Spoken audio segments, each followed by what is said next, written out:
So in the last class, right, we were talking about BERT, is that right? Right? And we had said that here's the BERT architecture, which is just a transformer, and then you give certain tokens as input, and then you mask certain words and try to predict them, right? Now, at that time, we just assumed that these tokens are something like I am teaching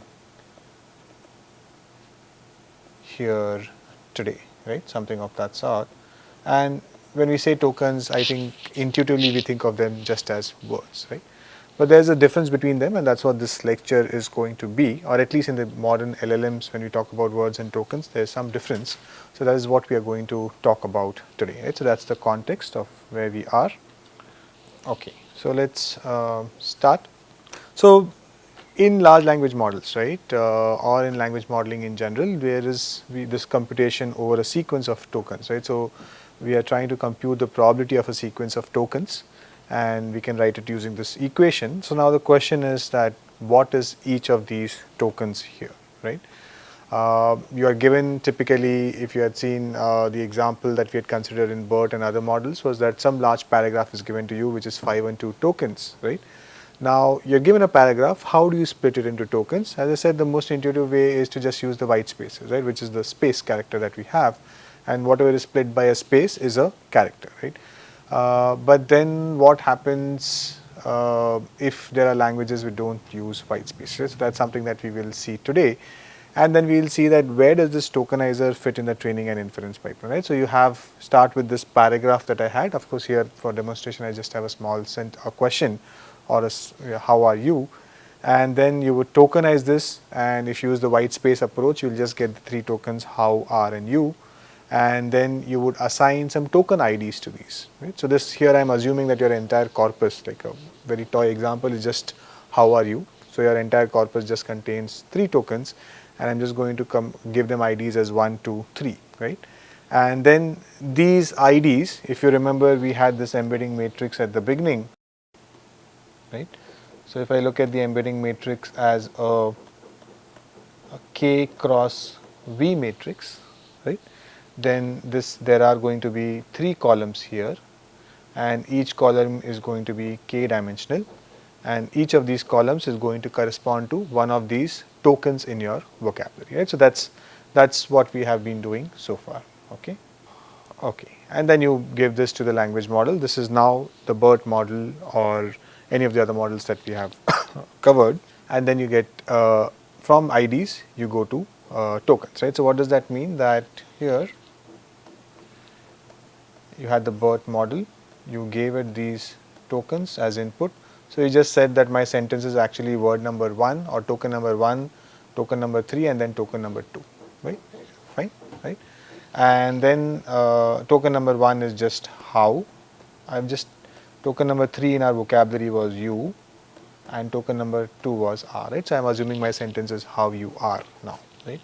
And I gave this, and what I did is from the embedding matrix I got the corresponding k dimensional vectors, and then I passed it through the transformer, right? And said the output, the second word has been masked. So now what is my vocabulary size? It's just 1, 2, and 3, right? So I'm going to predict a probability distribution and take the word which has the highest probability. So I get the index, but what I want is the word, right? So I can do a reverse lookup. Index 2, suppose that was the highest probability, that corresponds to R. So the word that I need to predict here is R. Okay, so that's how this whole thing works, right? So just getting into some details which are perhaps obvious, but nonetheless covering them, right? So the first step is to build this vocabulary V, right? And unlike our toy example, you are going to have a very large corpus, right? So you have taken data from Wikipedia, blogs, blah, blah, books, everything you have crawled, and you have a very, very large corpus. Now you want to build a vocabulary from this corpus, right? So now if you take the approach that I'm just going to split the text into words, right? And using the white space, then the pre-tokenizer would just take all the unique words in the vocabulary and add them to your vocabulary, right? So what will happen is that, yeah. So one approach is just to take the white space, as I said, and you will get the number of, a very large number of tokens in the vocabulary, right? And then we can also include some spatial tokens. We had seen this in the BERT lecture where we had the mask token, the stop token, the separator token, the CLS token and all of these. Right? And based on downstream applications, you might have some other spatial tokens which you can add. Right? And these would just be a handful as opposed to your vocabulary from the corpus which would be very large. Right? Now, here are some questions that we need to answer. Right? So, is splitting the text into words using white space is a good approach? Right? So, can you tell me a potential problem with that? Okay, if the language does not use word spacing, right? If it's just a continuously written language like Japanese or any other separator, may be fine. Commas and separate commas also you could use it, right? But one problem is that, yeah. So I think I will come to that. So his point was that if you have common suffixes like ing, which will keep cupping, and that's what the example here. So now, if you take white spaces as the separator, enjoy will have a unique representation, right? So it will be one of the words, right? So just as in our previous example, now how was word number 1, R was word number 2, you, then you have enjoy 4 and enjoyed 5, right? So these would be like separate words.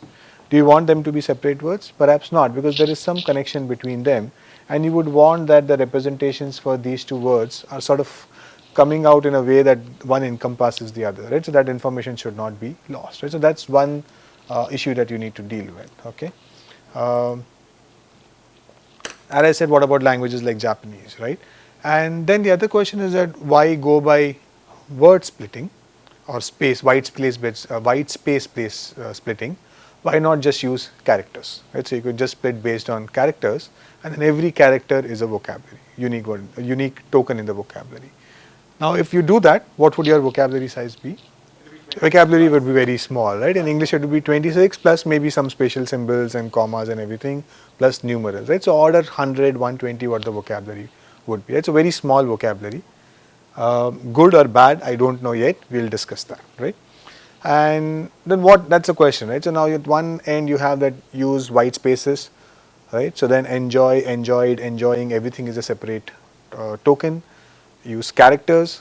So then only very few number of tokens you have, right? So this one extreme where you have very small number of tokens, another extreme where you have a very large number of tokens. So then what is the middle ground there? Is there a middle ground? Is there a sweet spot? That's the question, right?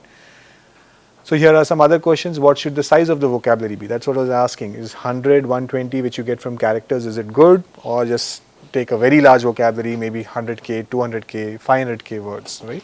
And if you have a very, very large corpus to begin with, the whole internet, if you have it, that would have a very large number of unique words, right? So you would have a very large vocabulary. Then how do you deal with out of vocabulary words, right? So even if you have trained your model using the whole of internet, there might be a new word that gets coined tomorrow. There might be a new name that someone comes up with tomorrow for their kid or for some organization, right? And that would not be in your vocabulary if you have trained the model today using all the text available on the internet, right? So how do you deal with out of vocabulary words? Right? Because now let's assume that we have never seen the word acrophobia in our corpus, okay? Now I get a sentence, I have acrophobia, right? And now this is my embedding matrix. Yeah, so I was saying I have acrophobia, and this was my embedding matrix where each column corresponded to tokens and the representations for those tokens. But this token was never seen in my vocabulary before. This is the first time I have encountered this word in my entire corpus. Now what is the representation that I choose for it? I don't have a representation for that, right? After the model has been trained, this word was not there. So what do I do? Maybe I have a spatial token called unknown, right? And then for every word that I don't know, I will just use the embedding of that unknown word, right? But that again does not look very optimal, right? Because then if I have many such words for phobia, all of them will get the same unknown token. If I have many new names which I am seeing now, which I had never seen before, right? Then I will have the same for all of these words, which does not look like they are semantically connected or any of those things, right? And the same embedding for all of them does not look correct. So whatever you do for tokenizer, you need to make sure that you have a way of dealing with out of vocabulary words, right? Handling misspelled words, right? So now suppose you saw a large amount of corpus and now you see the word water, but it has been misspelled as WATR. Now this becomes an unknown word again, right? Because this word was not there in your embedding matrix earlier because you had never seen this in the clean corpus on which you had trained it. But now someone has given an input to your model and they have made a spelling mistake while typing. So what do you do with such things, right? Then open vocabulary, as I said, if some new words keep getting coined, then how do you deal with that, right? So these are the problems that you need to be mindful of.